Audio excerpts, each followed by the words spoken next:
Welcome to our today's webinar, which will handle the topic semiconductors and how thermal analysis can help to investigate the properties of semiconductors. Before we proceed with the actual webinar, just some organizational information. So all of you participants are muted. There will be a moderated question-answer session at the end of the presentation. During the talk, feel free to post some questions in the chat or into the question and answer tool, and I will answer all of them then after the presentation. If there are any problems, just also use the chat and let me know if something does not work like it should. For your information, the webinar will be recorded and you can get the recording then probably tomorrow, so that if something does not work from your side, you have the possibility to have a look also later. It would be also great if you can give us some feedback after the webinar, if you like the topic, if some topics were not discussed in a good way, so that we can maybe handle this topic in one of our further webinars, or if you have any suggestions about topics which we can handle later on. I also would like to introduce myself. My name is Erika. I studied physics and I'm working in the application laboratory at Linzais in the headquarters in Selb, and I'm responsible for the thermal conductivity and thermoelectrics measurements in our lab. Today's agenda will start with a short introduction about the company and the topic semiconductors, where they are used, for example. Then I will proceed with what properties are of interest of semiconductors and what can be characterized here. Then we will have a look onto the Linzais instruments, which are very suitable for the characterization of semiconductors. Then we will have a short look onto some applications, and then I will summarize the topic in the end. After that, I will answer then your questions. So for those who do not know the company Linzais Messgeräte, it was founded in 1957 by Dr. Maximilian Linzais, whom you see on the upper left picture. And now the company is led by the third generation. So first, the son of Maximilian Linzais was the CEO of the company, which is Klaus Linzais, and now two of his sons, which are Florian Linzais and Dr. Vincent Linzais, are the CEOs of the company. The company is based in Germany, in northern Bavaria, in a town called Selb. Here we manufacture and develop our instruments, but we also have, in addition to that, own sales and service locations in the US, China, and India, and also more than 65 distributors worldwide. The business field of Linzais is the production and development of instruments for thermal analysis, and the topic thermal conductivity and thermoelectric materials, so in general, materials research. But we also have a service laboratory in some of our locations like US, India, and China, and also in Korea we have a small lab. The main laboratory is based here in Germany, where also service measurements are possible. The product range is shown here on this slide. So it is ranging from the classical thermal analysis like calorimeters, thermobalances, and SDAs, going to dilatometers, and also TMAs are in our product range. We also have several instruments for thermoconductivity analysis and for thermoelectric materials. Under this group here, we will focus today. There are also instruments for the analysis of thin films.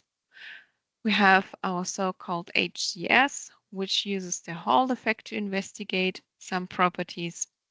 And what is very unique about Linzais is that we offer a high level of customization and many options so that one can customize the instrument in correspondence to the target application. So for example, we have also EGAs and high pressure instruments available to customize the instrument. So now we focus more onto today's topic, which is semiconductors and how to investigate them using our thermal analysis instruments. As a short recap and short introduction, we will first talk about what are semiconductors and how to classify them.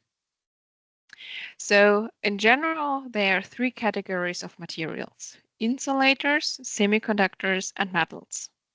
They can be distinguished by the resistivity and the difficulty of passing current through the material under the influence of an electric field. So for room temperature, the value is in the range of 10 to 12 ohm centimeters for insulators. For semiconductors, the value is in the range of 10 to 6 to 10 to minus 4 ohm centimeters. And for metals, the resistivity is typically in the range of 10 to minus 6 ohm centimeters. The resistivity of metals is weakly temperature dependent and typically increases with increasing temperature, whereas for semiconductors, a strong temperature dependence is found, which decreases for higher temperatures, and thus thermal analysis is important as the resistivity changes also with temperature. The distinction between the three groups of materials can be also done in the band model.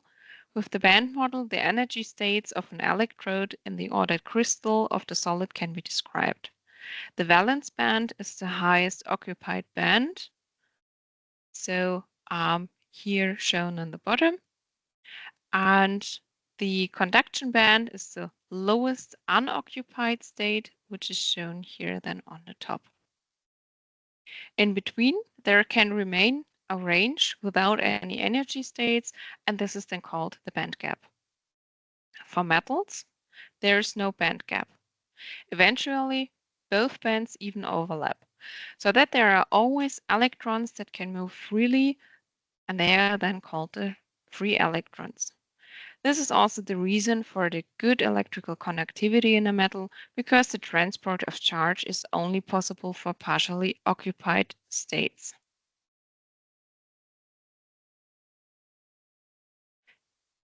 In semiconductors, one can find a small gap so that the electrons are still capable to overcome the forbidden region via excitation. And this excitation can happen, for example, thermally or by optical absorption. And once this is done, it can conduct so that the electrons can overcome this gap here. The excited electrons and holes they leave in the valence band contribute then to the current flow. And for insulators, so the last group, the band gap is so big that overcoming is not possible anymore. And that is the reason why they have such a high resistance. In addition, the illustration here shows the Fermi level, and this is the limit up to which the energy levels of a system can be filled without gaps, without any thermal excitation, so at a temperature of 0 Kelvin. From below, so from an energetically lower levels. For example, the semiconductor silicon has a band gap of approximately 1.17 electron volts. Gallium arsenide, so also a typical semiconductor, has a band gap of 1.42 electron volts, and the insulator silicon oxide has 9 electron volts as an energy gap, just that you get a feeling of the size of this band gap. It is also important to know that the distance of the energy bands is temperature dependent, and the band gap typically decreases with increasing temperature.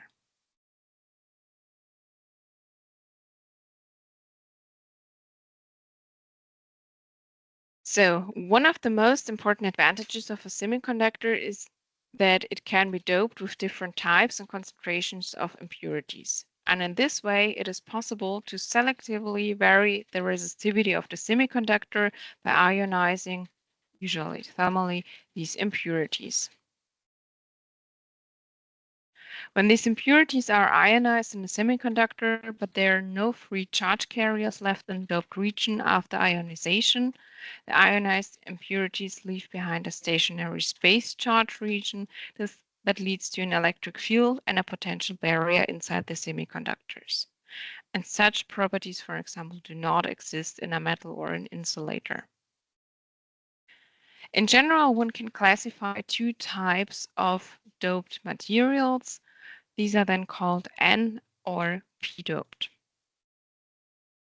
Semiconductors without doping are called intrinsic, and this is shown here on this illustration. So with this illustration, I want to make things a little bit clearer, and we have a look onto an example, which is silicon. So here on the left, you can see intrinsic silicon. So you see here the electrons and how they are connected to the individual atoms. And with the N doping, so the illustration in the middle, you can see that there is an atom, or you can see the atoms on a regular lattice side, and one of these atoms is replaced with a higher valence. So for example, here one silicon atom can be replaced by a phosphor atom. The doping leads to additional electrons in the conduction band. This is illustrated here. In the case of a p-doped material, the impurities here, boron, lead to an additional hole. So in general, one can denote that with a positive charge, and you can see it here that an additional hole is generated by the infiltration of boron.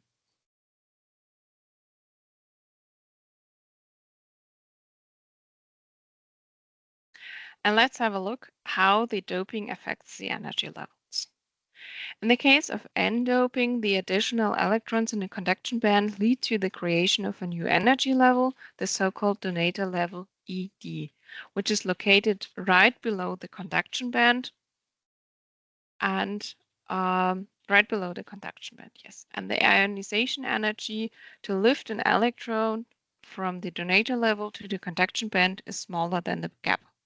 For example, of silicon, this is then 45 millielectron volts, and the intrinsic silicon has a band gap of approximately 1 electron volt, resulting in an excitation at lower temperature. In the case of p-doping, the additional hole also results in a new energy level, which is then called here the acceptor energy level, EA, and this one lies above the valence band, and the ionization energy has the same order of magnitude as in N-doped semiconductors. So in the case of silicon doped with boron, one also has approximately a band gap of 45 millielectron volts.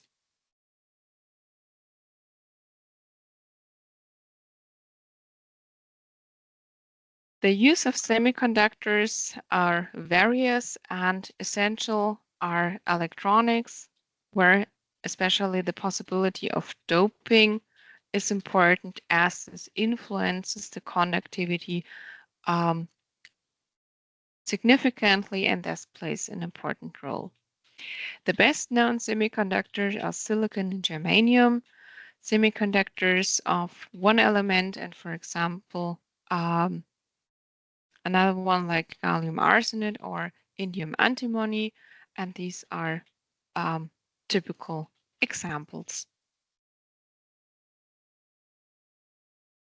The semiconductors are important for electrical engineering and especially for electronics, where the possibility of influencing their electrical conductivity by doping plays an important role. And the combination of differently doped regions, for example, in the PN junction, PN junction enables also the electronic components with a direct dependent conductivity, for example, used in a diode or in a rectifier, or a switch function, for example, in transistors, thyristors, or photodiodes.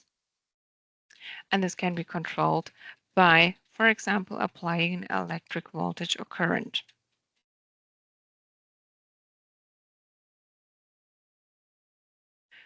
So you can see that there are a lot of applications where semiconductors are used.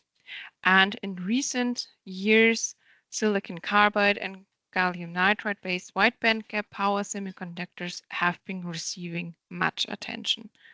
Since these power semiconductors have significantly lower power loss compared to silicon-based power devices. And these new power devices can improve efficiency of the power supply and reduce the size of the equipment. New power semiconductors materials are also expected to improve fuel efficiency of a hybrid car and to save energies of various devices, including electrical vehicles and trains. Recently, also organic, so primary carbon containing semiconductors are of interest, are for example used in organic LEDs, OLEDs, or in solar cells. So semiconductors are placed in a lot of daily life applications, and that is why it's important to know a lot about them. So in general, there are different techniques are used to characterize semiconductors, materials, or the final device, like a PN junction or a solar cell. And the most used techniques can be grouped into optical, electrical, physical, and chemical.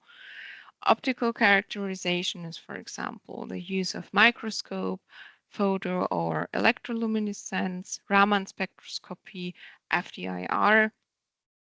To the group of physical and chemical characterization, one can count, for example, electron beam techniques or ion beam techniques, or chemical etching can also use to characterize the material.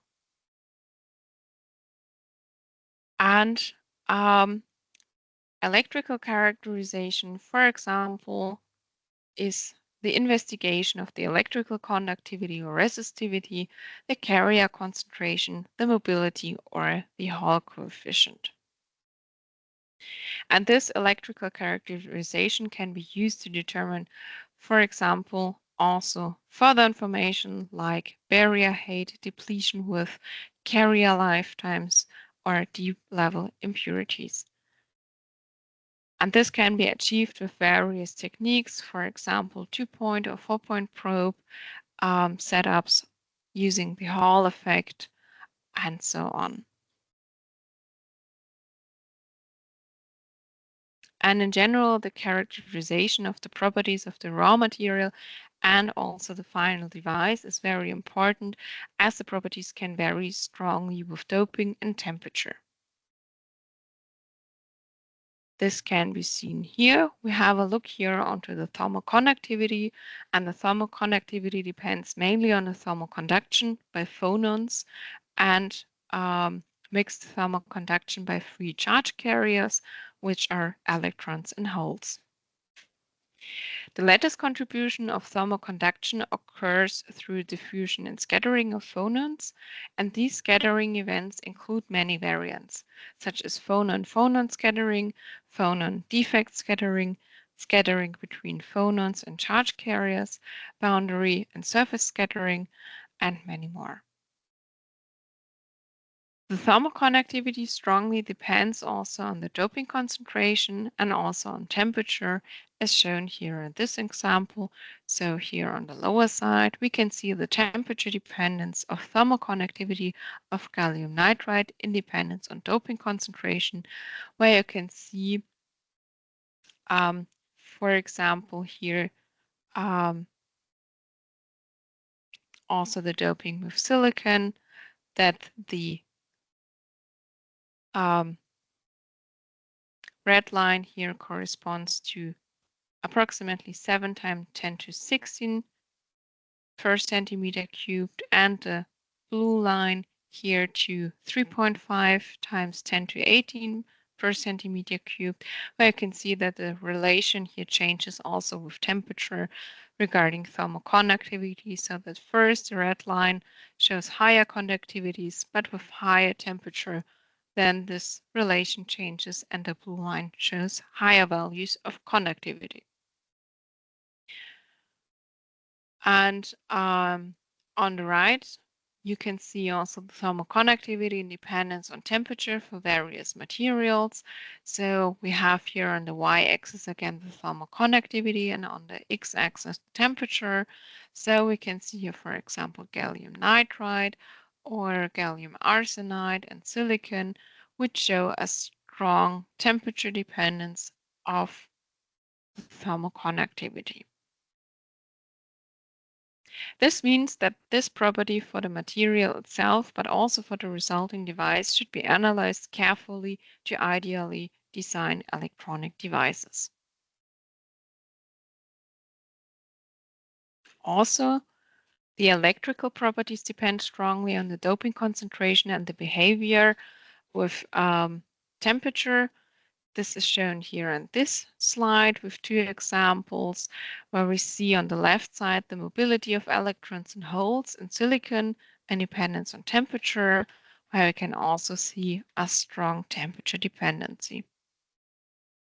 On the right side, you can see the resistivity and dependence on dopant concentration at approximately room temperature. On the left for silicon, and on the right gallium arsenide, where we see that the resistivity depends also strongly on the doping concentration. Thus, it is important to investigate all the properties individually for each doping concentration and in addition also to temperature.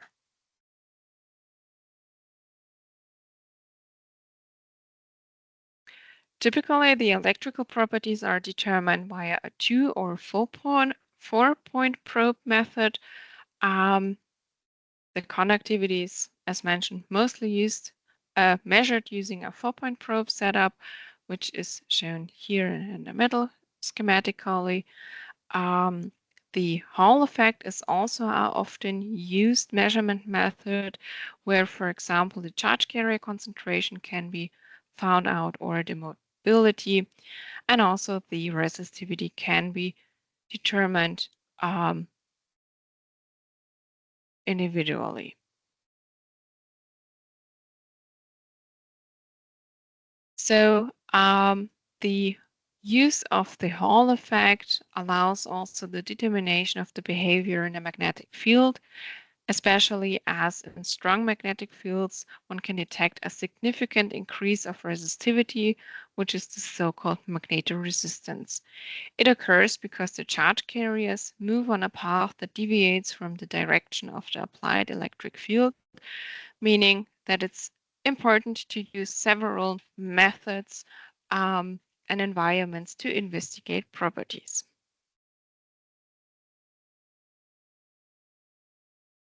So let's move on now to the Linzheis instruments, which can help to characterize different semiconductors.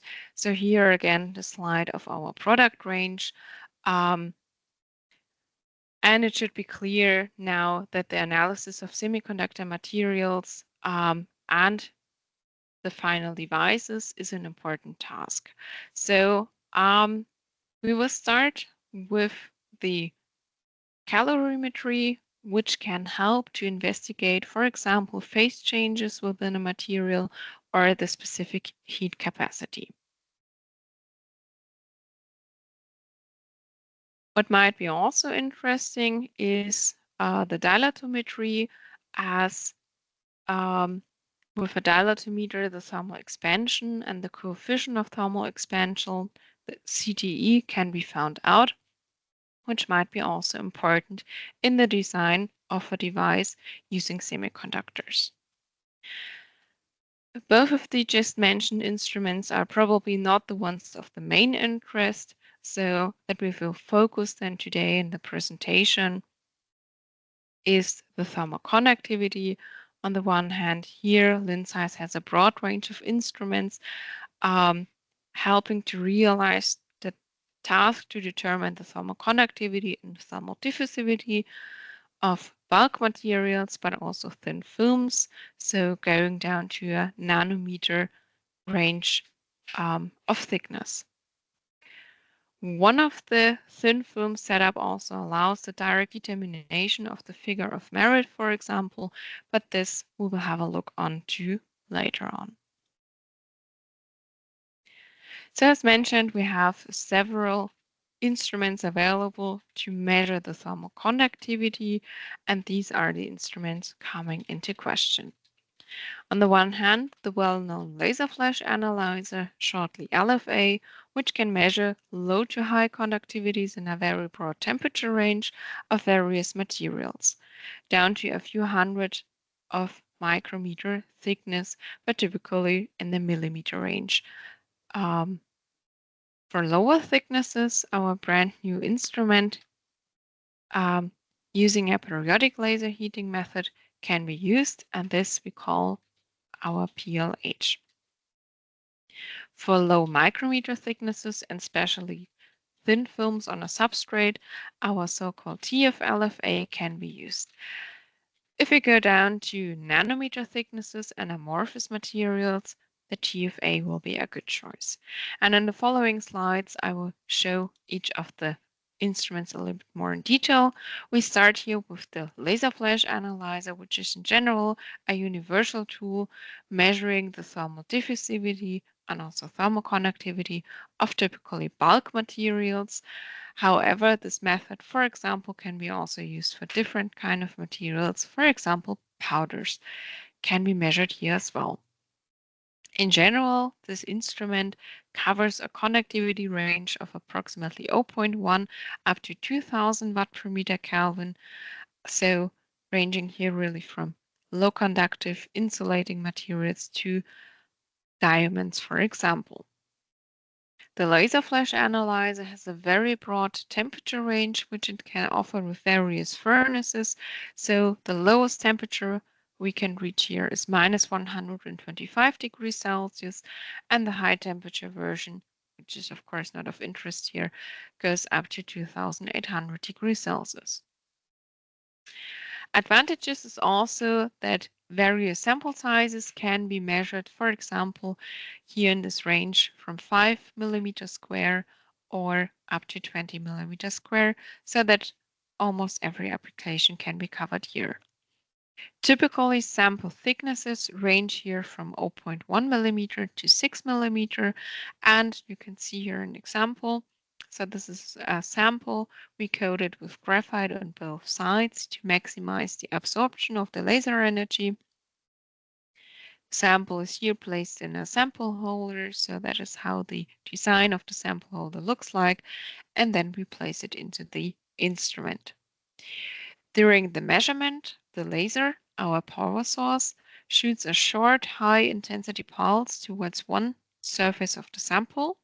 This energy of the laser is absorbed by the sample, and a part of that is emitted on the rare surface. And this emitted radiation we collect with an infrared detector. In the end, the signal typically has this shape. So we see here a temperature rise with time due to this brought-in energy pulse by the laser. Out of that curve, one can find out all the relevant information to find out the thermal diffusivity. Shortly summarized, this is measured or determined according to this formula. In reality, we use here various fit models to find out this half-time rise more exactly.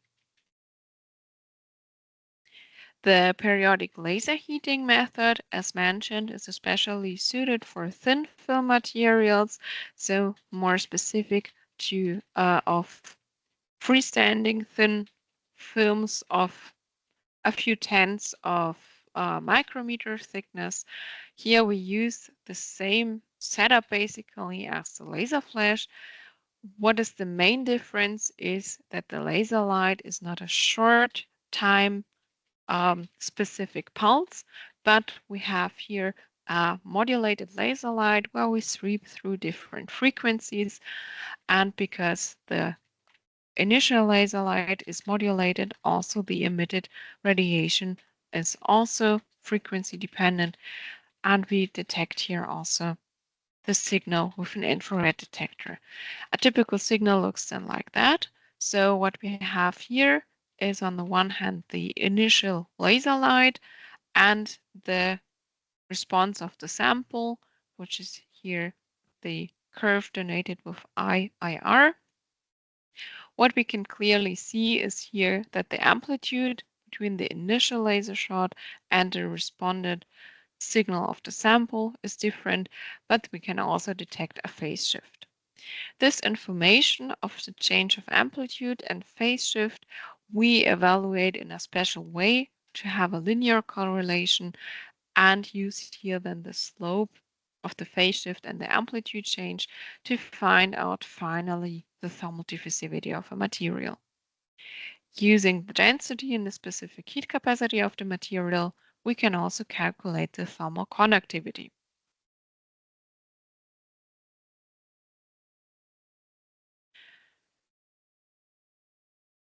Um, Now we were in the range of millimeter to a few tens or hundreds of micrometer range. If we go down to even lower thicknesses, so in the lower micrometer or even nanometer range, and it's also very important to investigate these properties in comparison to the bulk material because the physical properties of thin films can differ significantly from the bulk material.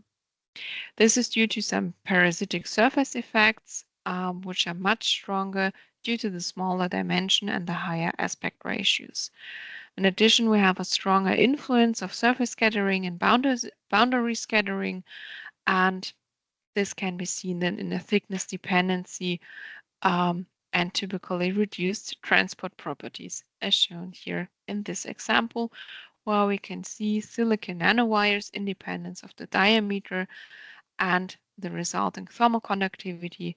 And you can see with lower diameter, also the thermal conductivity is lower. So if we are in the range of low micrometer or even nanometer, we have the following setups which can help to investigate the thermal conductivity. So we start here with the TF-LFA. This tool is especially relevant for multi-layer samples or semiconductors on a substrate. We use, of course, for the evaluation a multi-layer model, and for the measurement setup, we use the so-called thermal reflectance for evaluation. So a typical sample looks like that. We have a substrate, the thin film sample, which we want to analyze, and on top we need to bring in a reflective layer. In our setup, it is gold. Typically, the gold layer has a thickness of approximately 60 nanometers, and we use then the thermal reflectance of the gold layer for evaluation.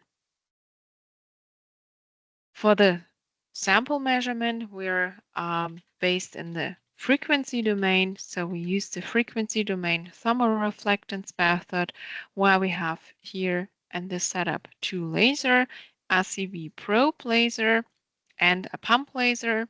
During the measurement, the pump laser initiates a temperature disturbance within the material, and the probe laser detects how significant this disturbance is responded within the material.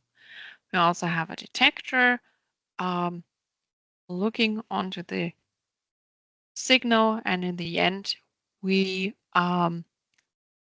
check the phase response with respect to the modulation frequency of the pump laser, and out of this curve, we can find out then the thermal diffusivity, but also thermal conductivity. This tool allows the measurement of the out-of-plane thermal diffusivity, so a through-plane thermal conductivity is determined here. Typically, the thin film samples, so the coatings, are in a range of hundreds of nanometers to a few micrometers.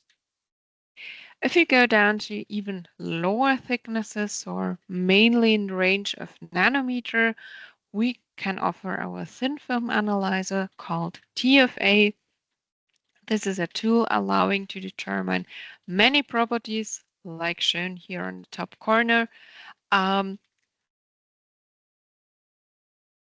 Basically, this method works using such a measurement chip. Here on the measurement chip, every structure is already pre-designed, which is needed to measure the thermal conductivity, but also CP. The electrical resistance resistivity can be determined.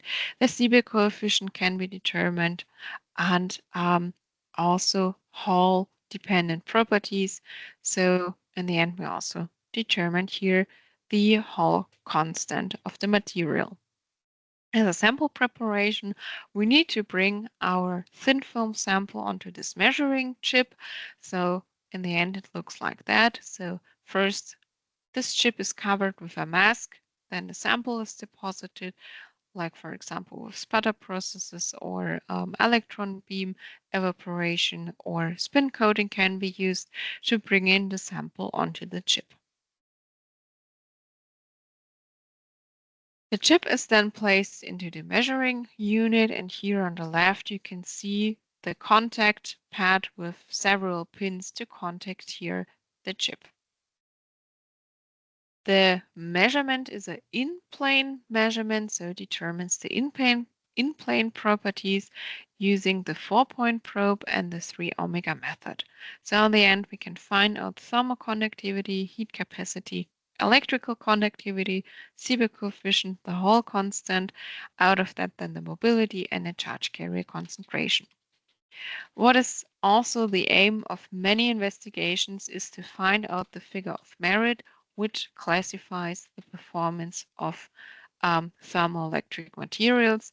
And this one can either do by individually find out these properties, which are Seebeck coefficient, electrical conductivity, and thermal conductivity.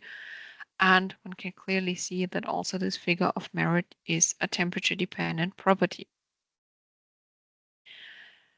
Another possibility is to measure this figure of merit directly. This, for example, is possible within our LSR3 system, which we can have a look onto later.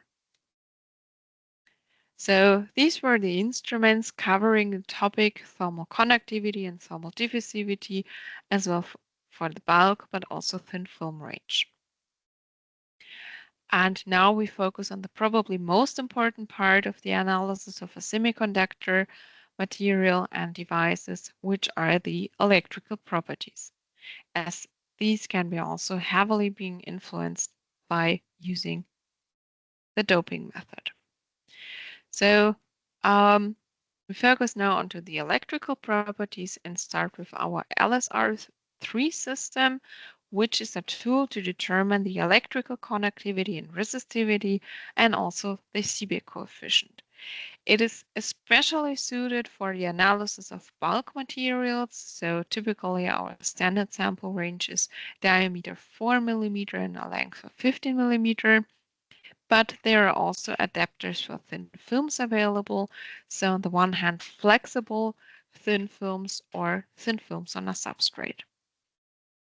As with all of our tools, there are different furnaces allowing different temperature ranges. Here in this case, we can go down to -100 degrees Celsius and up to 1500 degrees Celsius. There are also some different options available. For example, a camera, which allows a very high precision of the resistivity, and we have an extension of the measurement electronics to measure high resistance samples up to 200 mega ohms, or we have several thermocouple types available for different materials. So typically we have thermocouples type S or type K, but there's also the Hahn add-on to allow the direct measurement of the figure of merit. The measurement method uses a 4-point probe setup so that the sample is clamped in between two electrodes. Here you can see a photo of the measurement setup, and is also contacted with two probes from the side. During the resistivity measurement, we apply a press a current into the sample and measure the voltage drop across this probes here, and out of that we can find out then the resistivity. For the Seebeck coefficient measurement, we have a secondary heater built in of one of our electrodes to generate a temperature gradient within the material, and the probes from the side measure on the one hand the difference of temperature within the material, and on the other hand measure also the resulting thermal voltage. Out of that then the Seebeck coefficient is determined. So with the Hahn tool or Hahn add-on, one can also directly measure the figure of merit, but the sample preparation looks in here a little bit different. But I don't want to focus on that too much right now, but want to proceed with our LSR1 tool, which is using the same sample pores as for the Hall characterization system, which is then on the next slide. With the LSR1, also the electrical conductivity and the Seebeck coefficient can be measured. Here you can see the sample holder for resistivity. On the right, the sample holder for the Seebeck coefficient. And this tool allows the characterization of typically thin films, freestanding thin films or films on a substrate. So it's an let's say mini version of the LSR3, as the temperature range is a little bit lower, but also quite sufficient for many of the semiconductor applications. The electrical resistivity here is measured using a 4-point probe Van der Pau setup, and the Seebeck is measured similar to the LSR3, so we apply here a temperature gradient, but the probes are here at the ends of the sample rather than more in the middle as within the LSR3. Advantages is also that this LSR1 is a quite compact desktop setup, whereas the LSR3 is, for example, much larger in comparison. As mentioned, the sample boards used within the LSR1 are the same as we use in our Hall characterization system, so that the HCS allows the determination also of the Seebeck coefficient, the resistivity, but within the HCS tool, we also have a magnet built in, allowing the determination of the Hall coefficient, and out of that the Hall mobility. One can find out the type of charge carrier, but also the charge carrier concentration. As mentioned before, typically thin materials are measured, but one can also measure bulk materials up to a few millimeters of sample thickness. We use here the Van der Pau method, as it is a nice tool to measure various samples, so the shape of the material can be arbitrary and we still find out the thermal, or not the thermal, but the electrical properties independent of temperature.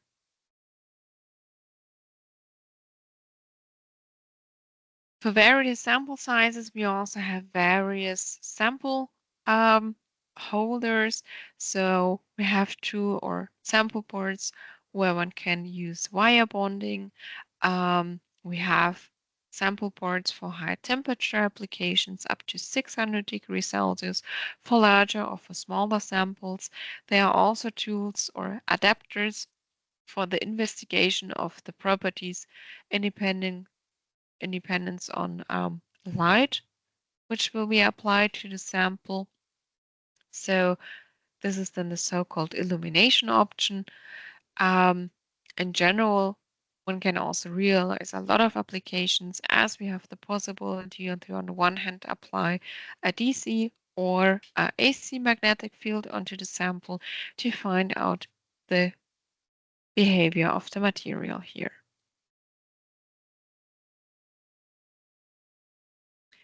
To finalize the presentation, the last slides have some application examples of various instruments regarding the topic semiconductor.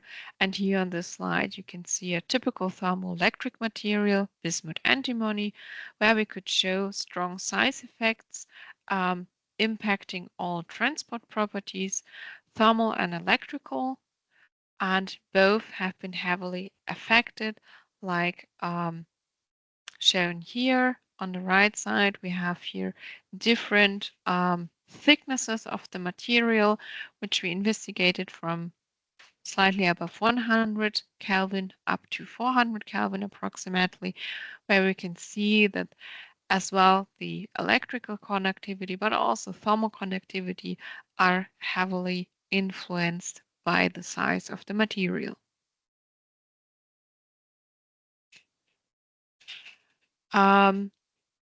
This investigation was done using the TFA, so the chip-based platform. On this slide, a very brief silicon germanium alloy measurement is shown. So here the investigation was done from 50 degrees Celsius to 270 degrees Celsius, where we used the LSR3 platform, and the silicon germanium alloy was a bulk material in this case, and we found out the resistivity, but also the Seebeck coefficient of the material. These data, for example, can be also evaluated using also thermal conductivity values to calculate the figure of merit. A combination of various instruments is shown here. So we started to investigate our N and P type bismuth telluride based system. So on the one hand, selenide was used as a doping material, and on the other hand, antimony was used as a dopant within this material. The samples had all the shape of a diameter of 1/2 inch and approximately 2 millimeter sample thickness. So we had disc-shaped samples here. First, we started with an LSR investigation. LSR3 platform was used here to determine the electrical resistivity, but also the Seebeck coefficient were determined in dependence on temperature up to 300 degrees Celsius each, where we directly can see that the values are significantly different for the NP-type material. In the next step, the LFA investigation was done using the exact same sample. So we applied a graphite coating and measured the thermal diffusivity with the laser flash analyzer, also up to 300 degrees Celsius. And the last measurement, which was done, was a DSC characterization of the specific heat capacity. As we now had the thermal diffusivity out of the laser flash measurement and the specific heat capacity test of a DSC, we were able to determine the thermal conductivity of the both materials in dependence on temperature. But one can also see that both types of materials behave differently.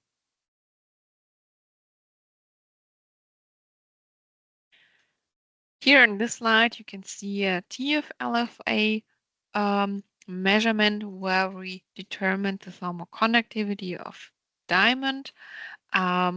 This is how this evaluation of a TF-LFA measurement looks like. So as a reminder, it is also a frequency domain based system where we use the thermal reflectance of gold to find out the conductivity.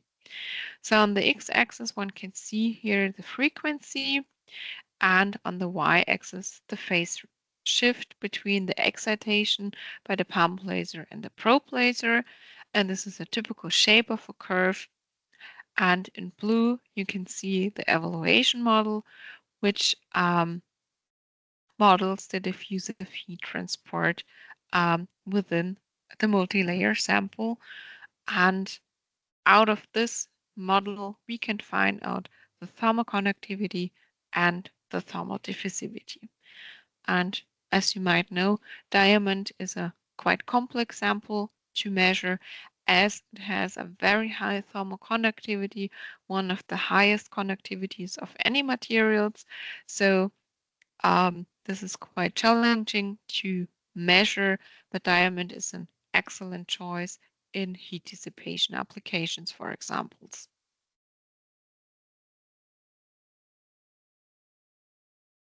The last example I want to show are some measurements performed on our Hall characterization system. On the left, you can see a bismuth antimony thin film, which was measured with a HGS-10 platform up to 180 degrees Celsius. So here we could determine the mobility, the electrical resistivity, and the Hall coefficient. On the right side, we have a 185 nanometer thin film of indium tin oxide deposited on a glass substrate. We also used here the HGS-10 platform up to approximately 150 degrees Celsius, showing also mobility, resistivity, and the Hall coefficient of the material.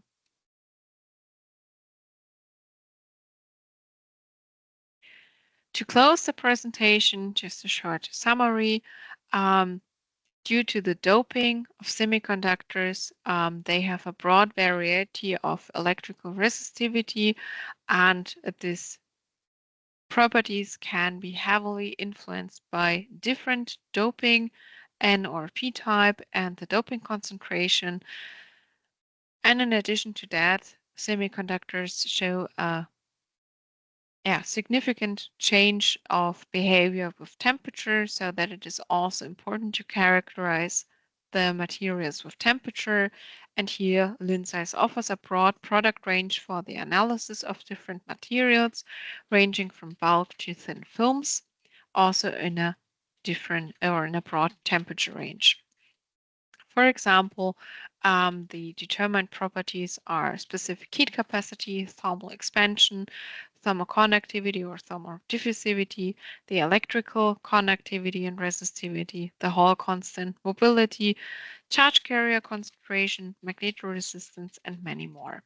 So as you can see, we have a lot of different instruments and different groups allowing the precise characterization of semiconductors. So at this point, I'm at the end of my presentation. I would like to thank you for your attention. If any topic was not clear, if you require some more information, just contact us. Here you can see the contact information. If you have some applications which should be realized, just drop us a message. We can do here some tests on our instruments, which we have in our laboratory, and can help you with your questions.